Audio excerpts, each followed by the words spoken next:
Mas agora a gente vai passar para a terceira mesa. Agradeço muito, doutora Estela, realmente foi uma honra termos você aqui. E vou chamar a jornalista Flávia Sintra, que também supervisiona projetos lá na Secretaria Estadual de Pessoa com Deficiência, e a doutora Fernanda Dutra, que é coordenadora auxiliar do Núcleo dos Direitos do Idoso e Pessoa com Deficiência, que vão dividir essa mesa e vão poder trazer para a gente aqui um pouco das situações em que não se aplica, né, as hipóteses de não aplicação da curatela. Tá? Passo então a palavra primeiro para a Flávia, né, e depois a doutora Fernanda. Bom dia. Bom dia. Antes de tudo, quero agradecer muito a oportunidade de estar aqui com vocês, agradecer o convite, doutora Renata, toda a equipe parceira de sempre da Defensoria. E é muito bom estar aqui hoje para falar sobre esse assunto que é tão sensível e tão urgente. Eu trouxe algumas questões para compartilhar com vocês, justamente a respeito de autonomia. E foi muito bom ouvir a doutora Estela. É muito bom a gente avançar para essa análise mais lúcida, mais realista e mais justa no que se refere ao entendimento de autonomia e, a partir disso, a possibilidade de tomada de decisão e de respeito ao direito de escolha. Eu acho que a minha história, que eu trouxe alguns trechinhos da minha história para dividir com vocês, mas a minha história hoje tem um entendimento muito mais simples e até óbvio no que se refere à autonomia e tomada de decisão, porque eu tenho uma deficiência física. E para uma deficiência física, hoje eu acho que é consenso o entendimento de que bastam os apoios e as mediações e o suporte tecnológico necessário. Mas 25 anos atrás, quando eu sofri o acidente, não era assim. O fato de não andar e não ter a total capacidade física era suficiente para as pessoas entenderem que aquele sujeito está condenado a uma vida de incapacidade e de dependência para tudo. Hoje nós avançamos de um jeito que a maior parte das vezes a minha capacidade de autonomia e de independência não é mais questionada. Mas eu acho que é perfeitamente possível fazer um paralelo dessa conquista, dessa evolução conceitual que se fez no entendimento a respeito da deficiência física e de outras incapacidades físicas e sensoriais. É perfeitamente possível transferir esse raciocínio para o que se refere às questões relacionadas aos direitos das pessoas com deficiência intelectual. Porque a gente está falando exatamente do mesmo princípio, do apoio, da acessibilidade, da mediação necessária para cada caso. Eu adorei, eu quase gritei lá atrás quando eu escutei a doutora Estela explicando essa parte, porque é exatamente isso. A gente está falando de pessoas que têm capacidades e características diferentes, e é muito arrogante da nossa parte determinar que um formato e um modelo é o modelo exigido para que a pessoa possa ser dona da própria vida. E a gente está avançando, eu acho que rápido. Eu tenho visto e vivido situações que eu não achei que fosse dar tempo de eu assistir, de eu experimentar. Para quem trabalha há 20 e tantos anos nessa área de defesa dos direitos das pessoas com deficiência, tem a experiência que eu tive na última semana, é tão maravilhoso. Eu vou contar do Rock in Rio para vocês, Porque eu ainda tô aqui com música pulsando dentro do meu corpo. E eu fui ao Rock in Rio. E eu fui ao Rock in Rio só com meu marido, porque eu quis, porque eu podia ir sozinha, mas ele foi legal, eu levei ele comigo. Porque o evento, ele traz hoje toda a condição de uma pessoa tetraplégica como eu entrar sozinha, assistir os shows, ir ao banheiro, ir ao restaurante, e até na roda gigante. Porque é um evento que hoje amadureceu a ponto de oferecer acessibilidade integral para todas as pessoas. Isso era impossível há poucos anos. Era impensável. E eu fui ao Rock in Rio com meu marido. Eu estava ouvindo falar sobre o discernimento, a capacidade de discernimento, e a gente sempre leva esse assunto para a área do casamento. Eu só queria reforçar, discernimento na hora de casar, eu nunca vi. É um momento de decisão totalmente irracional. Nunca vi. Eu estou muito feliz com a minha escolha, com essa última, por enquanto. Mas a vida é muito louca. E eu fui com meu marido pro Rock in Rio. E eu escrevi sobre isso no Facebook e percebi o quanto as pessoas se surpreendem com isso. E quantas pessoas com deficiência não foram porque achavam que seria muito difícil. Foi por isso que eu quis contar, para contar que já é possível e que a gente está avançando e amadurecendo. E essa capacidade de autonomia que eu conquistei pela primeira vez, eu me lembro que logo depois do meu acidente, quando eu tinha 18, 19 anos, eu sofria muito com a sensação de estar em evidência o tempo todo. Em qualquer lugar que eu chego, as pessoas param, olham, eu sou sempre o centro das atenções. E eu me lembro de uma crise que eu tive de choro numa sessão de terapia, que eu falava para minha psicóloga: caramba, eu só queria ser mais uma pessoa. Eu queria ser mais uma na multidão. Eu não queria que ficasse todo mundo me olhando o tempo todo. Eu não queria que, para fazer uma coisa simples, eu precisasse produzir uma logística que eu quase tenho que chamar o engenheiro da NASA para fazer ser possível eu só ir no almoço de família. Isso tudo é muito desgastante, muito estressante. E nesse fim de semana, eu me senti sendo mais um na multidão.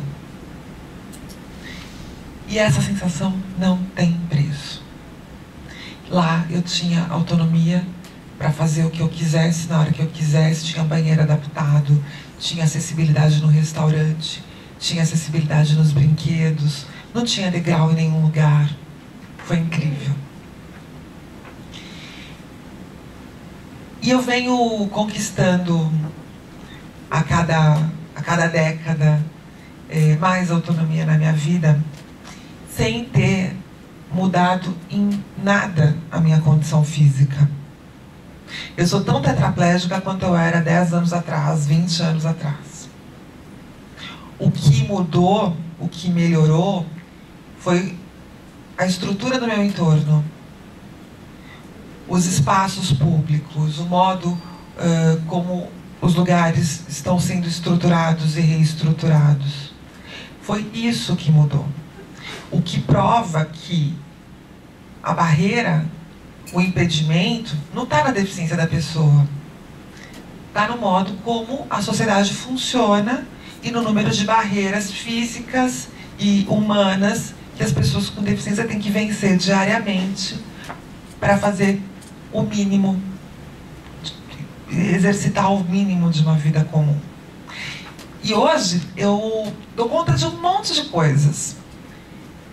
Eu tenho uma vida muito parecida com a das outras mulheres da minha idade que vivem em São Paulo e se desdobram em 1000. A gente sai de casa de manhã já pensando no que vai ter para o jantar, tira do freezer o frango, arruma as crianças para a escola. Eu vim aqui, hoje a caminho, eu olhei para minha mão e eu vi que meu esmalte está todo manchado porque eu estava de manhã fazendo lição de casa com a minha filha e precisei tirar uma parte da tinta da pintura dela com o removedor. Falei, ai meu Deus, não tem esmalte, vou para a Defensoria Pública com a unha desse jeito.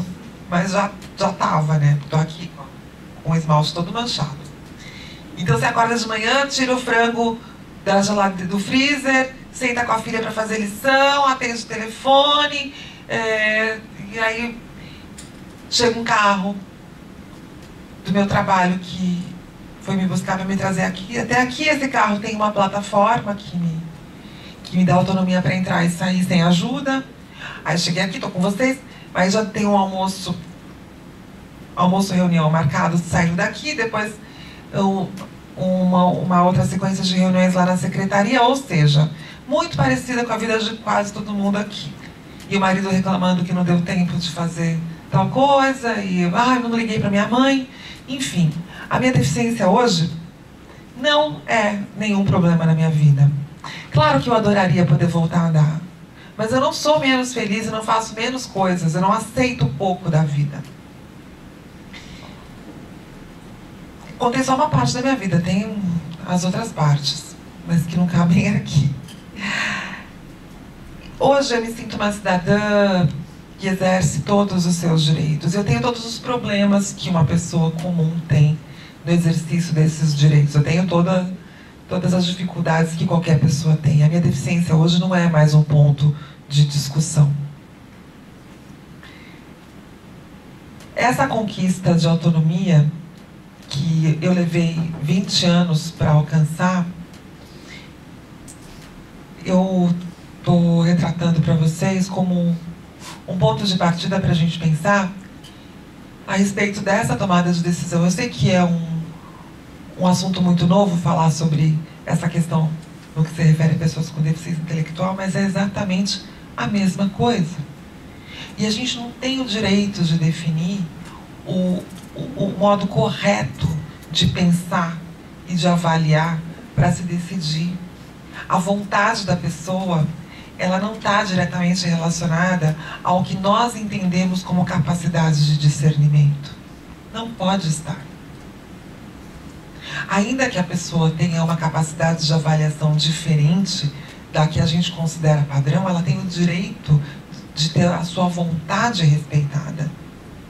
E aí, essa discussão, que eu acho que a gente pode ter um pouco mais profundamente à luz da legislação, sobre o que é vontade, discernimento e direito de decidir. Eu tenho o direito de ter a minha vontade respeitada, ainda que a minha capacidade de discernimento fuja do modelo convencional. E qual é o limite disso? Se a pessoa não tem capacidade de manifestar a vontade.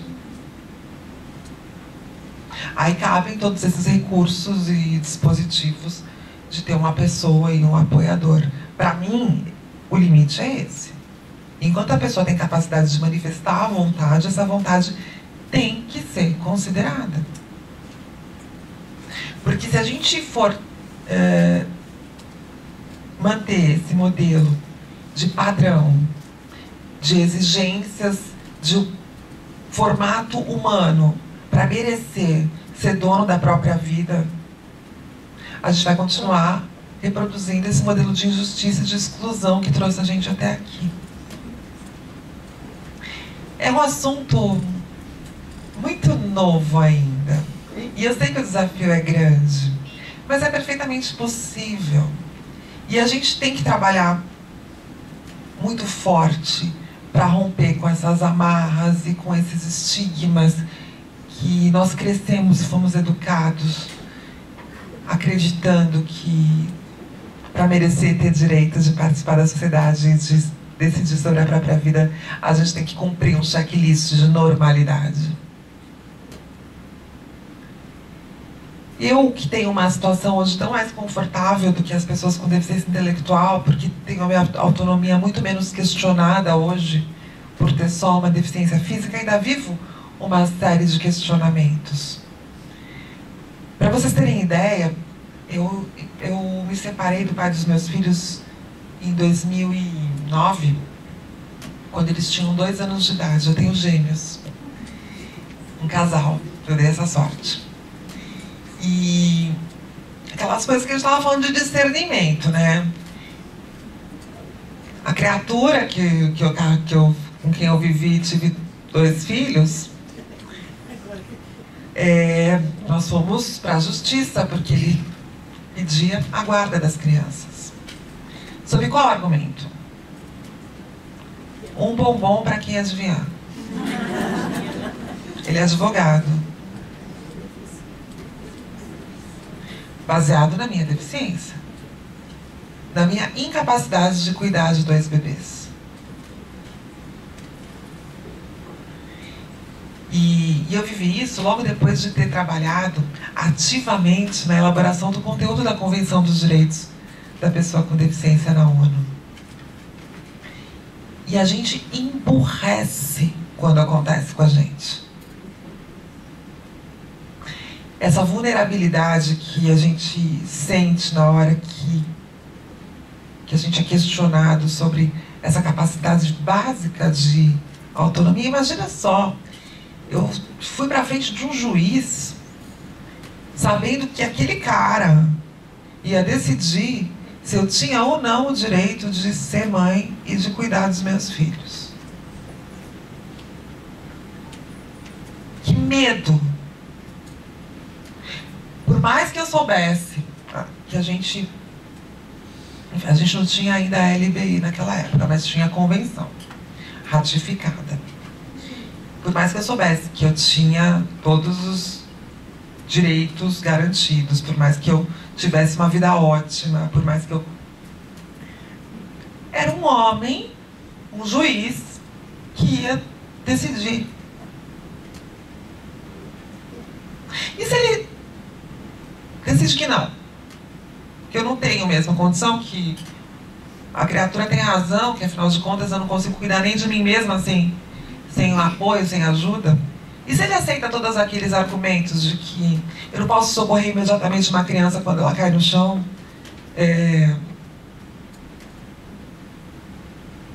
e tira os meus filhos de mim, baseado na minha incapacidade física? Eu acho que eu não estava nem aqui para conversar com vocês hoje, se isso tivesse acontecido. Mas eu cheguei num momento que eu achava que eu não precisava mais nem de advogado. Eu cheguei num momento que eu não... Eu passei da situação de fragilidade total para o empoderamento tão grande. Eu virei uma leoa tão grande que eu não queria mais nem que fosse advogado comigo. Eu já queria eu falar com o juiz e trabalhei bastante, depois que finalizou esse processo, em projetos que envolvem mulher e deficiência e maternidade. Porque é uma violência muito grande. É claro que no final deu tudo certo, por isso que eu estou contando com essa tranquilidade. O juiz entendeu que era descabida aquela proposta. Ele recorreu, nós fomos para a segunda instância e o assunto acabou.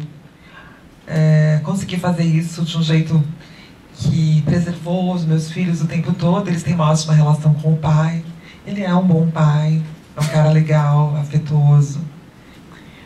E hoje tá tudo bem. Mas se eu tivesse deficiência intelectual, será que o final da história seria igual? Eu tenho dúvidas. Tenho muitas dúvidas.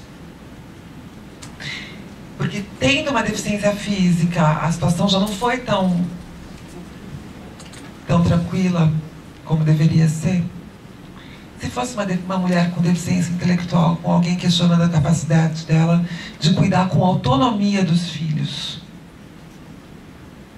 É verdade que eu não tenho autonomia para cuidar integralmente dos meus filhos. Quer dizer, era naquela época, agora não é mais. Agora eu dou conta deles sozinha. Mas quando eles eram bebês, eu precisava de ajuda. Quando eles eram muito pequenininhos, eu precisava de muita ajuda. Muita. Aqueles botõezinhos que tem nas roupinhas dos bebês. E aqueles de pressão de plástico. Eu não vou dizer para vocês que eu não consigo. Eu consigo, mas eu ia demorar tanto que quando eu terminasse de fechar o último botão, já estava na hora de abrir de novo para trocar a fralda. Então eu tinha ajuda, eu tinha uma pessoa que eu pagava com o dinheiro do meu trabalho, que me ajudava.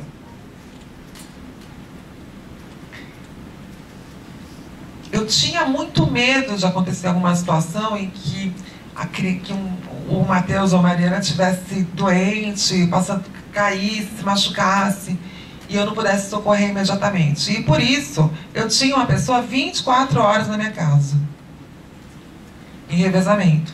Uma dormia, ela ia embora, vinha outra. E eu abri mão de um monte de coisa para poder pagar essas pessoas, porque não é barato. Mas era um investimento. E aconteceu. Aconteceu justamente num dia que eu estava sozinha, estava só a minha ajudante da noite. Eles estavam brincando na sala e o Matheus caiu. E assim, eu sou neurótica, minha casa toda blindada, não tem canto, era tudo arredondado, tudo que manda fazer nos sites de educação eu faço. Sou louca, levo nos médicos, levei no oftalmo só para ver se estava tudo bem, não estava. Descobri com 2 anos que o Matheus tinha miopia. E nesse dia eles estavam brincando de uma brincadeira de roda, os dois no meio da sala, e tinha um bercinho da boneca da Mariana no canto, perto do sofá. O Matheus caiu, bateu a boca bem naquele cantinho do bercinho da boneca e abriu a boca. Mas abriu assim o lábio de ficar 2 partes. Ai, que aflição. E falei, caramba, os meus pesadelos, né? Os meus medos. O que eu faço agora? Não tive dúvida do que eu faço agora. Eu peguei um pano limpo, pus na boca, gritei, chamei a menina, pega a carteira com a carteirinha do plano de saúde e voamos para o pronto-socorro. Eu já tinha exercitado mentalmente muitas vezes o que fazer e esse trajeto. Quando aconteceu, eu sabia exatamente o que fazer. E entrei com o Matheus, que nem um tiro no pronto-socorro, com ele no meu colo, segurando aqui o pano. E fui direto para emergência e, enfim, deu tudo certo. O médico costurou a boca, ele tinha 3 anos. Então, essa autonomia, que a princípio não existe, foi construída a partir de uma logística que eu criei na minha vida. Se eu tivesse uma deficiência intelectual, a logística seria outra, mas o raciocínio seria o mesmo. Uma mulher com deficiência intelectual pode cuidar dos seus filhos, tendo o apoio necessário para garantir a segurança dessas crianças. Então, esse é o nosso desafio, encontrar as nossas ferramentas, usar a legislação a favor para proteger a capacidade das pessoas terem a sua humanidade de volta. Acho que é isso, acho que eu já falei todo o meu tempo, né? Estourei meu tempo. Mas o que eu queria trazer para vocês era esse relato, porque acho que a minha vida é um jeito de mostrar que a deficiência é só uma característica. Uma das características possíveis a essa nossa condição humana. E nem é a característica mais importante. É isso, obrigada.